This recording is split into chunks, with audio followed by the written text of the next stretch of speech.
If this sounds like you, I truly want you to watch this video. Do you often find yourself disorganized, struggling to follow through on anything, and frequently incapable of completing simple tasks such as tidying up a room or washing dishes, constantly entrapped in conversations, making excuses for unfinished work, and operating far below your potential in most areas? If so, you're not alone. Moreover, does your mind seem like a battlefield with ideas spontaneously firing around like kernels in a popcorn machine, especially at night when you're trying to find some rest? Do you often find yourself here, there, and everywhere all at once? It feels like almost you're in some dreamy state. Some things take an eternity to drive your focus, but if something catches your interest, you could spend hours, days, or even weeks lost in it. This may seem like a chaotic existence, but let's pause for a moment. Let's delve into a book that sheds light on this experience. It suggests we view these experiences not as negatives, but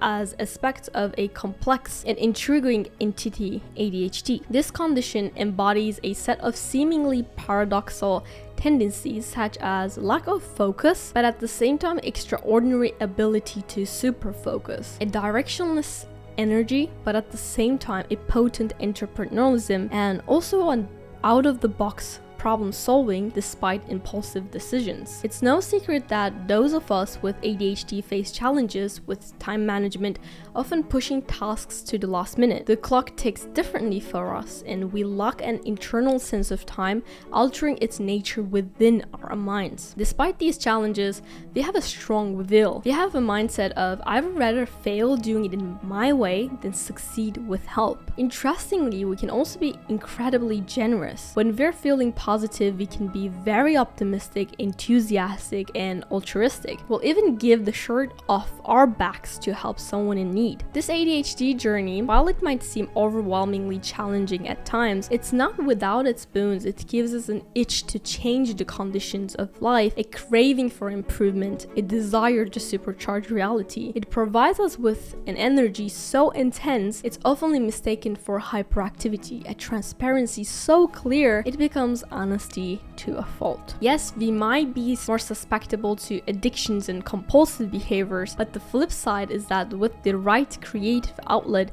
we can channel this energy into building a business, writing a book, or even starting a garden maybe. The choice, as always, is ours. Even with ADHD traits, it doesn't mean you can't focus. Ever find that when you're under pressure, like me when I was writing the script at 3 a.m. due to tomorrow or something, I suddenly had this ultra hyper focus and I was ultra productive. That's called the flow state. But why does it mostly surface under stress? Wouldn't it be life challenging to unlock it without the last minute panic? Stay with me as we delve into these questions. The answers just might change our life like it did mine. Alright, let's address a bit of paradox. You might have heard from time to time that ADHD is overdiagnosed. And yes, in some instances that's true. Children, especially boys, are often hastily labeled with ADHD when they simply might be exhibiting typical high energy behavior. So maybe they just needed to go outside and like touch some grass or something.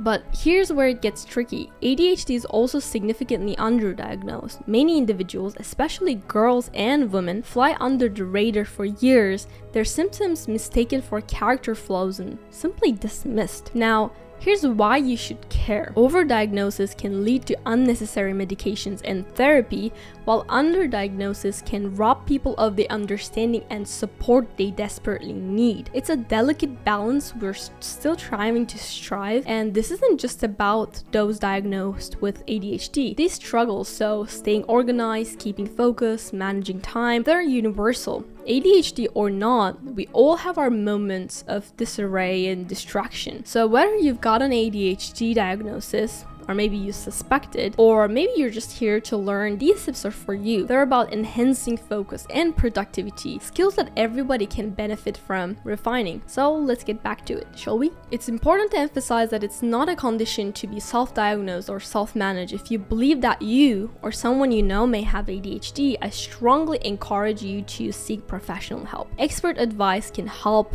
in accurately diagnosing and managing the condition and in enabling individuals to fully harness express their potential. In the US, more and more people are getting ADHD drugs prescribed online, like you do a simple test and they prescribe you a medicine, which is worrying. Like, this may seem easy, but it doesn't give the care that ADHD needs. In Italy, where I live, there are special centers for ADHD, and not every psychiatrist can prescribe ADHD medicine. And they have very strict rules for prescribing drugs. They focus on taking care of the whole person with ADHD. These rules make sure that doctors understand each person's symptoms and needs. They offer many ways to treat ADHD, from medicine to therapy, so this means that each person gets a treatment that works best for them. It also makes sure that people with ADHD have a better quality of life. I understand that not everyone has the privilege to go to a professional and get a diagnosis for ADHD, so in this video I'll cover strategies that don't involve medication and don't require diagnosis. These strategies can help not only those with ADHD, but also anyone who is struggling with focus and having some troubles with being productive. People with ADHD often feel disconnected, which can lead to anxiety, problems at school or work, and trouble in relationships. Think about how it feels to be alone. It can be uncomfortable, isn't it? Many people with ADHD feel like this, especially children who get punished for their symptoms in schools, because ADHD people do not really perform that well in traditional schools. This can make them feel even more disconnected. So Dr. Hallowell, who's an ADHD specialist and also the author of ADHD 2.0, says connection is a cornerstone of his ADHD management plan. Dr. Hallowell calls connection the other vitamin C. It can help you feel better and learn and grow more. So how can you use connection in your life? Make worry a shared experience. Communicating your concerns with a trusted individual can help switch your mindset from anxiety to problem solving. Use meals as an opportunity for connection. Whether you live with a family or housemates, make it a point to sit and eat together, even inviting friends over maybe occasionally. Foster at least 2 significant friendships and commit to connecting with these friends weekly. This could be a regular catch-up call or maybe a lunch meeting. If you're a parent of a child with ADHD, spend at least 30 minutes each week doing something with your child. Let your child choose what you do. This will help you connect and have a better relationship. And last but not least, a pet can bring a daily dose of connection and companionship, particularly beneficial in households with ADHD. Remember, connection doesn't just happen. You have to work at it, but the rewards that it brings, particularly for those with ADHD, are immeasurable. Let's start with a cornerstone of effective time management, which is measurable goals. Goals that follow the SMART framework, so specific, measurable, achievable, relevant, and time-bound. These goals can set a pace for your ADHD brain as they provide clear expectations and deadlines. To keep things simple, when setting a deadline, use this format. For example, I will write a book by October 1st, 2021. Motion comes into play beautifully here. With its advanced algorithm, it can help you break down your goals into manageable tasks and slot them into your daily agenda. This way, you're not overwhelmed by a looming deadline, but are taking steady steps towards your goal. Measurable actions are another key component of a good plan. Say, I will dedicate 1 hour each day to writing my book. Again, this is where motion steps in to keep you on track. It automatically reshuffles your schedule when unexpected things pop up, ensuring that your key actions never fall by the wayside. We already struggle with time management, so we can't make predictions like that. Let's face it, we're only human. We might falter and miss our targets sometimes, but the goal is not perfection, it's progress. That's why we need failure mechanism, a strategy to objectively evaluate why we fell short and make necessary adjustments. If you're frustrated by the idea of measurable goals, I get it. It may not have worked for you in the past, and you might have tried setting specific goals but failed. For example, you might have been enthusiastic about school, but then you fell behind and became anxious, which happened to me so many times. You followed generic advice without considering how it applied to your situation. One issue with measurable goals is the assumption that you owe it to yourself to meet them. However, life is unpredictable and sometimes things don't go according to the plan, and that's okay. If doesn't make you a failure. Spending 3 hours working on project is still progress even if you didn't meet your daily word count. To overcome these challenges, have a failure mechanism in place. Evaluate why you didn't meet your goal and adjust your plan accordingly. Make small adjustments and continue moving forward to achieve your goals without feeling overwhelmed. Motion supports this process by providing feedback on tasks completion and suggesting schedule adjustments. It automatically warns you when you have too much on your plate and also alerts you when you might miss deadline due not to having enough time for all of your tasks. Last but not least, we need consistency. Author Steven Pressfield wrote in The War of Art that you should treat your creativity process like a full-time job. If you show up in the correct environment every single day, regardless of what happens, you will eventually put pen to paper and a book will emerge. I don't particularly love the streak mentality, so doing everything and creating a streak, but you don't need to be excellent every single day, but you should be consistent. Quality emerges from sustained effort, not on the spot brilliances. Any plan that requires daily perfection is not a good plan. Good plans are sustainable and achievable as often as possible. You're the most essential part of your plan. If you aren't able to complete the plan, it's the plan that is wrong, not you. Some days it's going to be very hard for you to create good work, but as long as you keep going, then it's fine. On the other hand, on your hyper-focus days, let yourself focus and create a masterpiece. For example, I wrote this script in one sitting.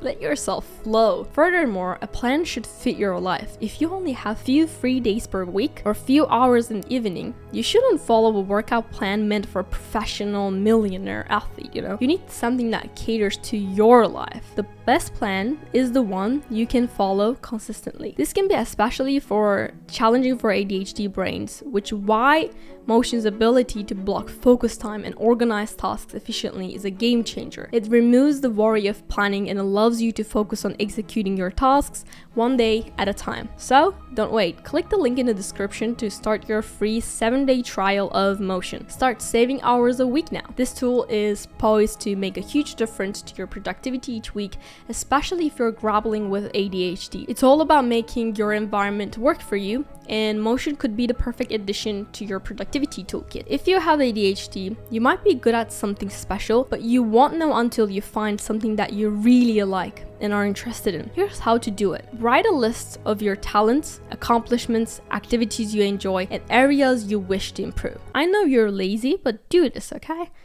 Pay attention to tasks you find easy that others struggle with. For example, me, talking. I can talk all the time. Integrate these interests into your job or schoolwork. This alignment keeps people with ADHD motivated and improves their performance. For example, as a YouTuber, I always talk. Creativity is a common strength among people with ADHD. There's so many people with ADHD as entrepreneurs, as YouTubers, as artists. Ensure the creativity is a part of your work or maybe your hobby if you don't have the privilege to do so. Remember, with the right challenge, ADHD can become a superpower. It's about finding what truly engages you and using that drive to do your best work and happiest moment. The key is to nurture the superpower, making sure that the race car engine, so your mind, is put to its most thrilling and fulfilling use. The environment you're in has a huge impact on whether or not you flourish. Environment is more than just the physical spaces you move through. It spans everything from routine to diet. So start taking charge of your environment by introducing more structure. The ADHD brain is hardwired to resist structure, I know, so this will be a challenge, but the secret is to start small, setting yourself up for success. Your environment includes what you eat, so reflect on your diet. You wouldn't put low-grade fuel in your car and expect it to perform. Are you doing this with your brain? Don't do it. We're best fueled by unprocessed foods that are free from additives, preservatives, colorings, and sugar. So try to stick to whole foods, maybe meat, fish, nuts, as much as fresh fruits and vegetables. Water is also essential. Ditch the sugary soda, limit coffee and caffeine, nicotine, alcohol, whatever those bad habits, and stick to water. You'll be performing at your best this way. I need to limit my caffeine intake. Finally, prioritize quality sleep. People with ADHD are prone to FOMO, so the fear of missing out. It keeps you at parties or online longer than it's good for you. Your race car engine needs its downtime to work well, and quality sleep helps offset the risk of low mood or anxiety your default mode network of your brain might cause. So optimize your sleep schedule by switching off all devices at least an hour before bedtime and banning them before your bedroom. Keep your room dark and cool, but not cold. We all have how much it's easier to tackle a challenge after a decent sleep, so it's worth doing yourself that favor. Exercise is one of the best tools for people with ADHD. ADHD people that can benefit from any exercise that involves balancing, but martial arts is, according to the research, is particularly good option. It combines balance with coordination, discipline, and focus. But if it doesn't appeal to you much, yoga is a good alternative. It's another practice that fosters focus and balance,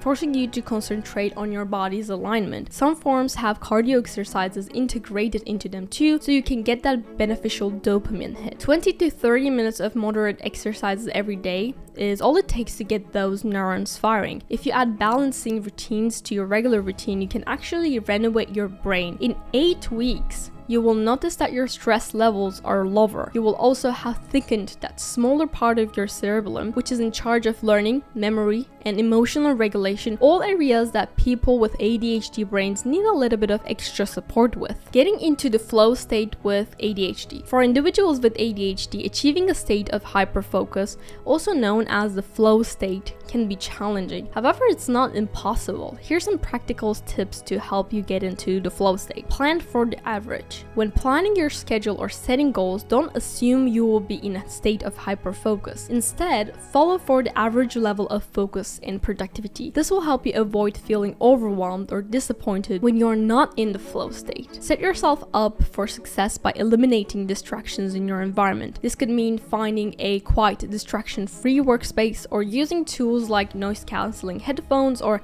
apps that block out distractions. Set a timer for a specific amount of time and work on a single task until the timer goes off.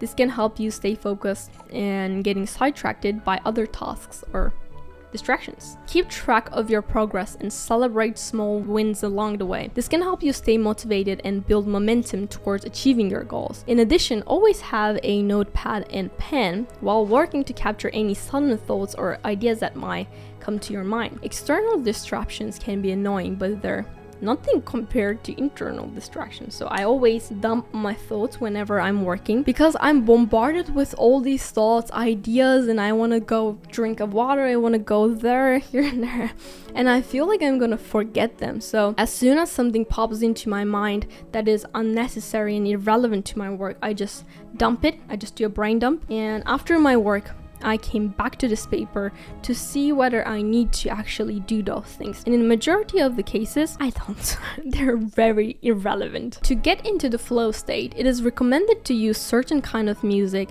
as some experts suggest. Flow states tend to happen when the task being is performed at least somewhat challenging. A simplified, low distraction environment is usually necessary to achieve a flow state. You need to have had good amount of sleep, should not be hungry or thirsty, or need to go to the bathroom when seeking to induce a flow state according to the personal growth lab. Remember that getting into the flow state is not just for those with ADHD. Anyone can benefit from refining their focus and productivity skills. The misconception and lack of education about ADHD often leads to stereotypes, labeling those ADHD as unreliable, impulsive, or disruptive. However, the real issue isn't ADHD itself, but rather the lack of a proper support and understanding. Without appropriate tools and guidance, the world loses out on incredible talent, creativity, and ingenuity that people with ADHD possess. For individuals, it can lead unhappiness, poor mental health, and even reduced life expectancy. But here's the truth. When provided with the right support, ADHD can transform from a perceived hindrance to a formidable asset, fueling success and fulfillment. And in some cases, it can become even an unfair advantage, like a creative workspace. From educators to inventors, from military personnel to investment bankers to YouTubers to entrepreneurs to award-winning artists, ADHD doesn't limit your ability to achieve. It's important to note that ADHD isn't a one-size-fits-all diagnosis. There are different types. types, like combined type, impulsive hyperactive type, and the inattentive and distractible type. It's also essential to acknowledge gender disparities in ADHD diagnosis. Females, irrespective of their age, remain the most undiagnosed group, largely because their symptoms tend not to include hyperactivity or disruption, leading them to being overlooked. Understanding these distinctions help dismantle the myths and stigma associated with ADHD. Remember, the likes of Albert Einstein, Thomas Edison, and many successful people we know today have been speculated to have ADHD. In essence, ADHD is not inability or disability, it's just a different way of thinking, and with the right tools, it can be a catalyst for extraordinary achievements. People with ADHD have an essential role to play. They're creative, energetic, entrepreneur, and love a challenge. We need people like this to innovate and tackle big issues. With the right tools and support in place, you can harness the power of your brain and release your own brand of brilliance onto the world, making it a better place and helping you reach your full potential. So I hope this video helps for you to manage a little bit with your ADHD. So see you soon. Bye.